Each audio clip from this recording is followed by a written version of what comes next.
Hello, good afternoon. Happy Halloween tomorrow.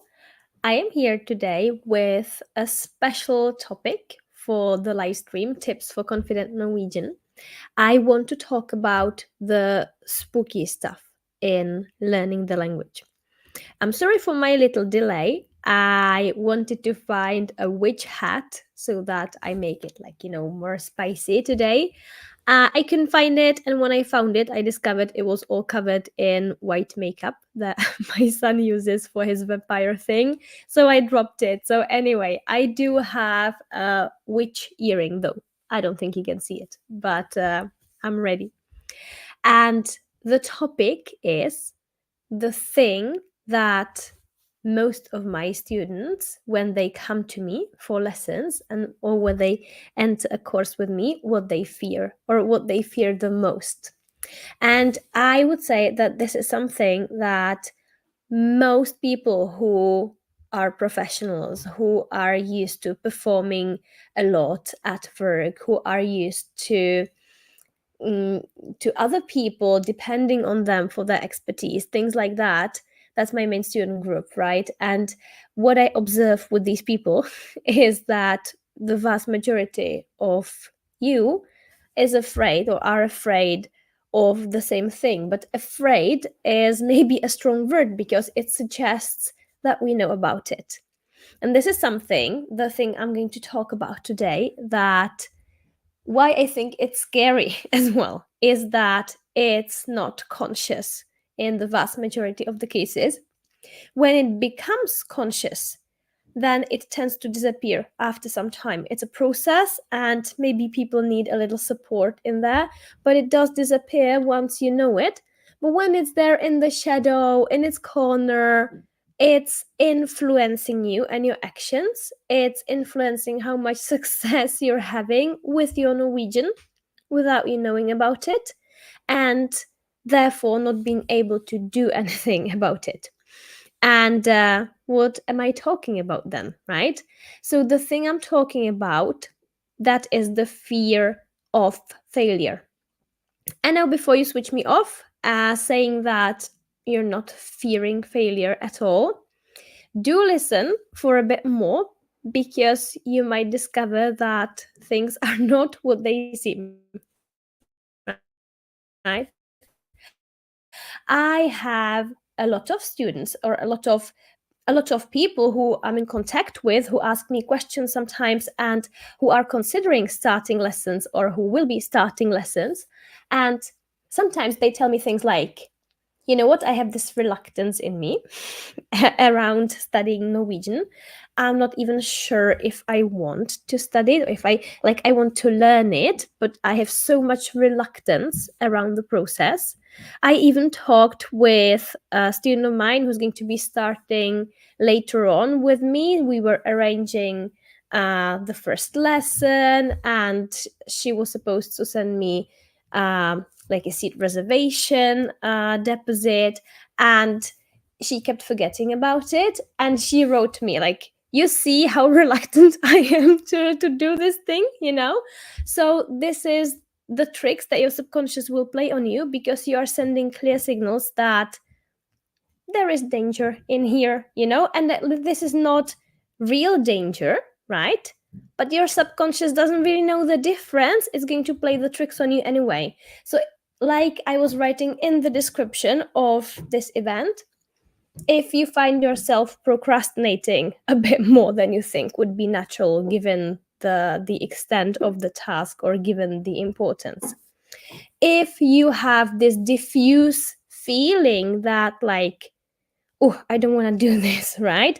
It's like unpleasant.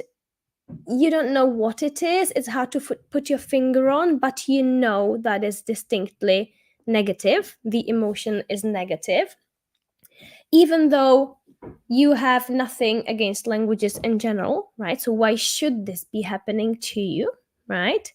If you feel very easily overwhelmed by learning Norwegian, and you know you're the kind of person who actually doesn't get that easily overwhelmed by other stuff that could be overwhelming because it's complex, But when the teacher starts about the grammar thing, you're like, oh, suddenly there's this short circuit going on, or there is this negative feeling of like, this is too overwhelming. I don't think I'll ever be able to cover this and use this.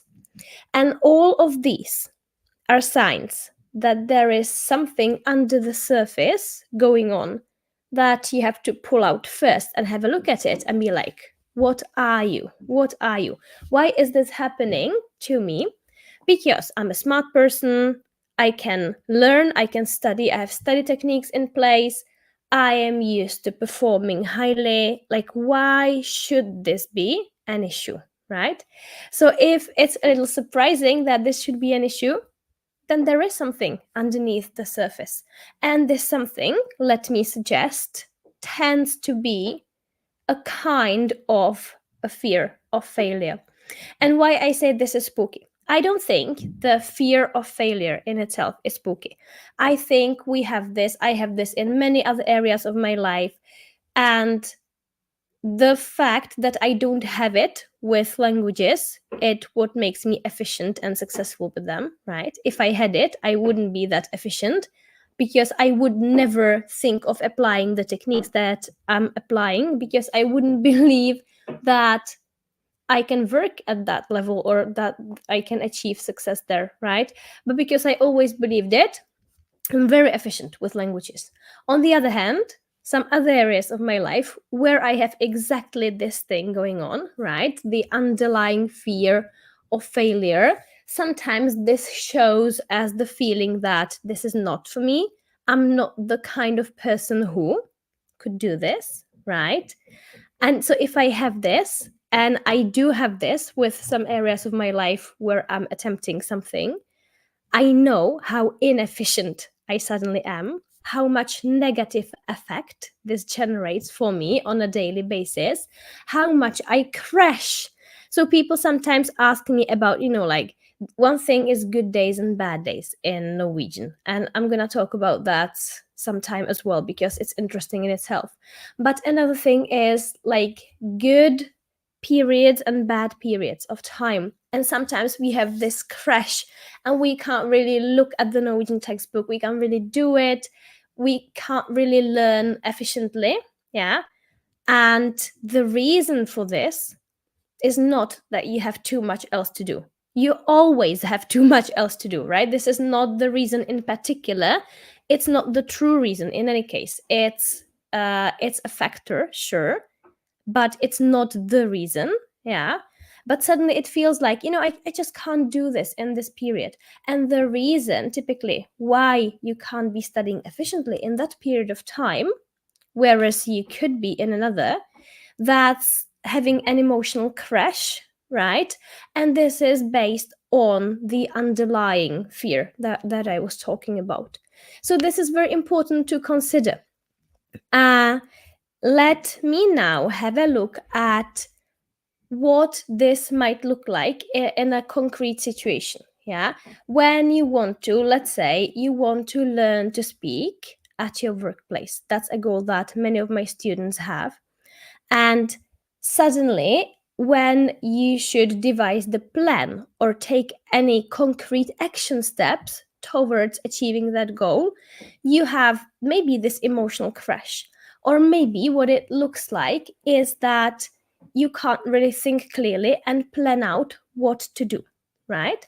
So, for example, if I wanted to learn to speak at my workplace, right, what would I do if I don't have any underlying fear of failure, right? What would I do? Well, number one, I would have a look if I have anything, maybe in my textbook. I would use the materials that I already have at home. I would have a look if there is anything interesting, right? I would highlight the phrases and the vocabulary that I would think, that I would deem myself from my experience could be useful. And this requires transferring skills, right? It's never the way you want it to have in the textbook, but you can transfer, you can imagine, you can be resourceful and creative, right? Already this, if you feel that it's actually not for you, if you are fearing that if you attempt, like for real, then you're probably going to fail, and you are fearing the failure because of various factors, right? You will not venture there. So you will not take it seriously, right? If it's languages for me, I take it very seriously from the start because I have full belief that it will work out. And if it doesn't work out, then I'll be like, all right, so this technique didn't work out. I learned this, but I didn't achieve this goal, so I'm going to apply another technique. But I never think it's because I'm a stupid person or I'm unable to do it in general. I just look at it realistically because I don't have this fear of failure, right? And I see what else I can do. So if I don't have this underlying fear, and then maybe my attempt kind of fails, or I only achieve half of it, I don't even interpret it as failure, do I? Right? Because I don't think it's on me. And this is how powerful this stuff is. So if you know that you have this, then you can also think like, how realistic is it that I would maybe go to my textbook and proactively figure out which of these phrases I could use in the work related context. And if I was doing it, I would imagine the most likely situation that I could start with, right? I would be very concrete. I would take it apart. I would analyze, and I'd be like, okay, so probably the most likely entry point at my workplace is talking to my colleagues about a particular project or about something in the kitchenette, right? It's not like talking to my boss to begin with. I would leave that for later. And I would be like, okay, so what are the topics I talk about with my colleagues? So I would pick maybe a project we're working on, and I would specifically go after vocabulary and phrases that could be useful to talk about that thing. So I would be this ambitious. I would just take it very, very practically. If you are fearing deep down that you would fail, and you are imagining yourself based on this fear that's sitting there without you knowing it, right? If you are imagining yourself that you attempt talking to your colleagues, maybe in the same situation, and it's failing, right? You are imagining yourself failing if you have this fear sitting in there and you don't know about it. You are essentially manifesting the failure, right? You are reinforcing it in your system. That's not a good thing to do, and it's going to prevent you from taking it seriously and doing the right steps, right? If I don't have it, I would pick the situation that I'm going to start with. I would look for the vocabulary and I would practice that. Like seriously, I would just practice that. And some people think, a lot of people think, a lot of my students think that this is some kind of cheating, or it's not, it's like it's for the smarty pants that went to your class and learned everything that the teacher asked about and then raised their hand, right? Those people rehearse at home. But you know what? If you want to have the success that you want to have, rehearsing really, really helps. And I'm talking about self-talk and exploring the situation, right? So I would look for the vocabulary. I would, of course, also look for maybe podcasts or TV series or real life sources that are relevant, that have the same topic. I would listen to that. And I don't mean listening to one of them for 2 minutes. I mean like listening to this stuff, binging it, whatever I find, for hours a day or hours a week, yeah, depending on my time allowance. But this passive listening, I can do that on the go, so I don't have to sit there and do it, right? But I would do that because I don't have any fear, right? If you have the fear that it's not going to be worthwhile anyhow for you because you're not the kind of person, if you don't believe that you could do it, and somebody tells you like invest all this time, you'll be like, no way. Then I would look back and I would think like, I have invested 10 hours of my life to rehearse this kind of imaginary situation. I was listening to the podcasts, like I spent like 3 hours listening to podcasts on the topic. I spent 2 hours looking for the vocabulary and maybe studying it, putting it in my vocabulary application. Then I spent another hour or 2 or 3 or whatever it might be a bit at a time, talking to myself, imagining my colleague was there, right? And rehearsing. And when I ran into trouble and I discovered I wanted to say ABC and I didn't know how, I noted it down. I went to Google Translate resourcefully and figured out how to formulate this thing. If I see there is a pattern in the sentence, like, oh, there is some kind of grammar I have heard about before, or there is a particular preposition, whatnot, I can note that down as well and I can learn it. Or I can have a private teacher. And this is very, very good. That's how I would use a private teacher if I had one for a language. I would talk to myself like this on the situations that are relevant to me. And when I reach a dead end and I'm like, this is what I want to say, but how? How should I formulate this kind of thing in Norwegian that I seem to need a lot? I would go to my teacher and ask them. They would teach me how to do that and talk with me, right? And check that I'm doing it correctly for the session. Then I would take it on to my self-talk practice. Do you see how this all connects? This is nothing like the thing you're doing at your Norwegian course mostly, because your Norwegian course is basically just explaining stuff to you. There's a little bit of practice, but if you don't have this inner mindset, it's not gonna work for you, right? And why isn't it gonna work for you? Well, because of the spooky shadow that's sitting in there, and that's the fear of failure, for fear of looking like an idiot, fear of looking like that smarty pants person at school who studied the whole list that the teacher gave the class. Everybody blew it, but this one person studied all night, and maybe even makes a mistake after studying all night, and everybody in the class is like, Jesus Christ, that's this person again, right? And we don't think of this consciously at all. But as professionals, as high achievers in other areas of our lives, we are expecting ourselves to ace this Norwegian thing without even putting in that much effort. Yeah, we are putting in the standardized effort that the system is telling us we should put in, but the kind of effort the system is telling you to put in is not necessarily the kind of effort that brings you results, right?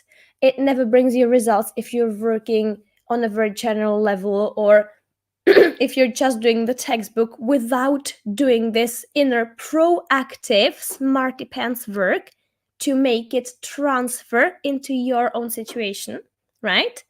And if we have this fear that, like, I'll look like a total idiot having done all this work that's extra on top of what the teacher says is required, yeah? And then what if I failed still? Like, if I'm failing just doing what the teacher is saying, I can just think that, okay, maybe I just need more, maybe I don't have the talent, I'm doing the basics, so I'm not overdoing it, right? So it kind of doesn't hurt that much that I feel that I'm failing. I don't know if it's easy to follow the train of thought, because this is a little unusual proposal, I guess. This is not something your Norwegian teacher probably talks about or knows about, for that matter. But it's very, very, very important to have a look at it and to assess whether or not the fact that I'm not actually doing the thing in my Norwegian that moves the needle the most, whether or not this can be connected to me actually having some kind of anxiety, having some kind of underlying subconscious fear, right, of not being able to achieve the success, even if I really give it all I have, even if I really focus on the thing that moves the needle, and then the needle still doesn't move, right? What would that mean about me? So that's the nature of this fear. So I would love for you to give it a thought, to entertain this unusual thought about your blocks, maybe, let's call them that, in learning Norwegian. Because if you're a smart person generally, if you speak more than one language, as very many of my students do, maybe you speak English as a second language and you're doing just fine, but for some reason this Norwegian thing is different, yeah?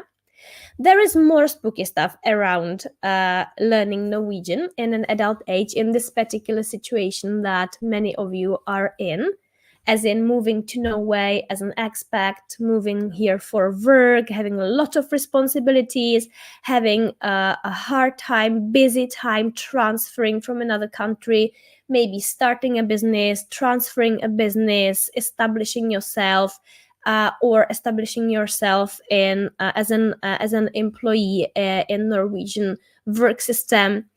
All these things take your time, they take your energy, and then still at the back you have this thing with Norwegian, as in like, I should be learning it, I should have done more by now, I should have, this kind of thing that everybody tells me. This is also a little spooky, I would say. Like, why should you actually, like, what is it that's giving you the shame, right? Is it a colleague who said something, or is it that you feel like it's a no-no to live in a country for like 2 years without starting to learn the language for real? So let's leave this aside, because this is something that feeds into it. It adds the feeling of shame, which is not useful for actually achieving your goal at all. But it's something you can repeat to yourself. And, like, as much as it smells, it's kind of comfy. It's warm and comfy because it's familiar, and it kind of feeds into this negative loop. Yeah. And it's blocking your learning as well. It's blocking you from actually looking at your situation realistically, figuring out a real action plan for really achieving your language goals, right? And instead of that, you can be maybe attending courses, or maybe just staying with the feeling of shame and failure at actually starting to study at all. Yeah. So that's a little separate, but it feeds into that same loop.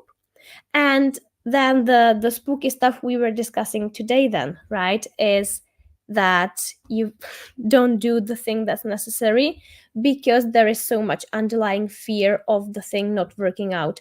And you are a professional, you are a high achiever, and now this Norwegian thing, you feel like a little kid in a sense, right? And it kind of hurts, it makes the feeling worse, and also it makes us push it down all the more because we don't want to see it. Yeah, we don't want to see it because it's nothing pleasant. Yeah. So hopefully this makes sense. I would love for you to let me know if this is recognizable, if what I'm saying is understandable for you, if you have any concrete examples of that in practice, that would be lovely. I've heard a lot of versions of this story throughout the years, and every time we get to the same root cause, which is what would happen if you did do all the stuff that really matters and still it wouldn't work. Yeah, what is there hiding from the side, hiding from your conscious analysis, that if you saw it, it would be better possible to face it and to work with it. And maybe if you talk yourself through, like, what would actually happen if the thing I'm fearing happened, in practical terms, what would it be? Not in emotional terms, but in practical, real terms. Then it's much easier to actually put this behind you, or to put this aside, and to actually really focus on the Norwegian.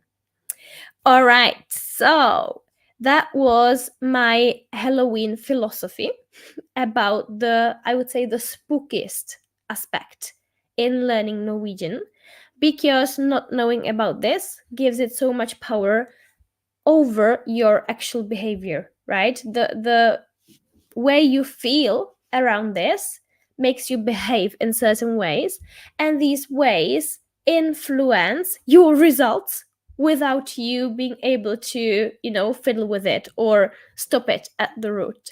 So that's why I think it's so spooky. Yeah, there's a lot of other stuff that's a little spooky, but this is very spooky if you ask me.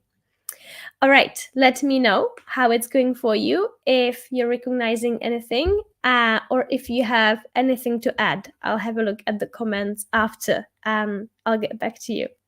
Have a good Halloween tomorrow if that's something you do, and hopefully you won't get many kids at your door if it's something that you don't do, right?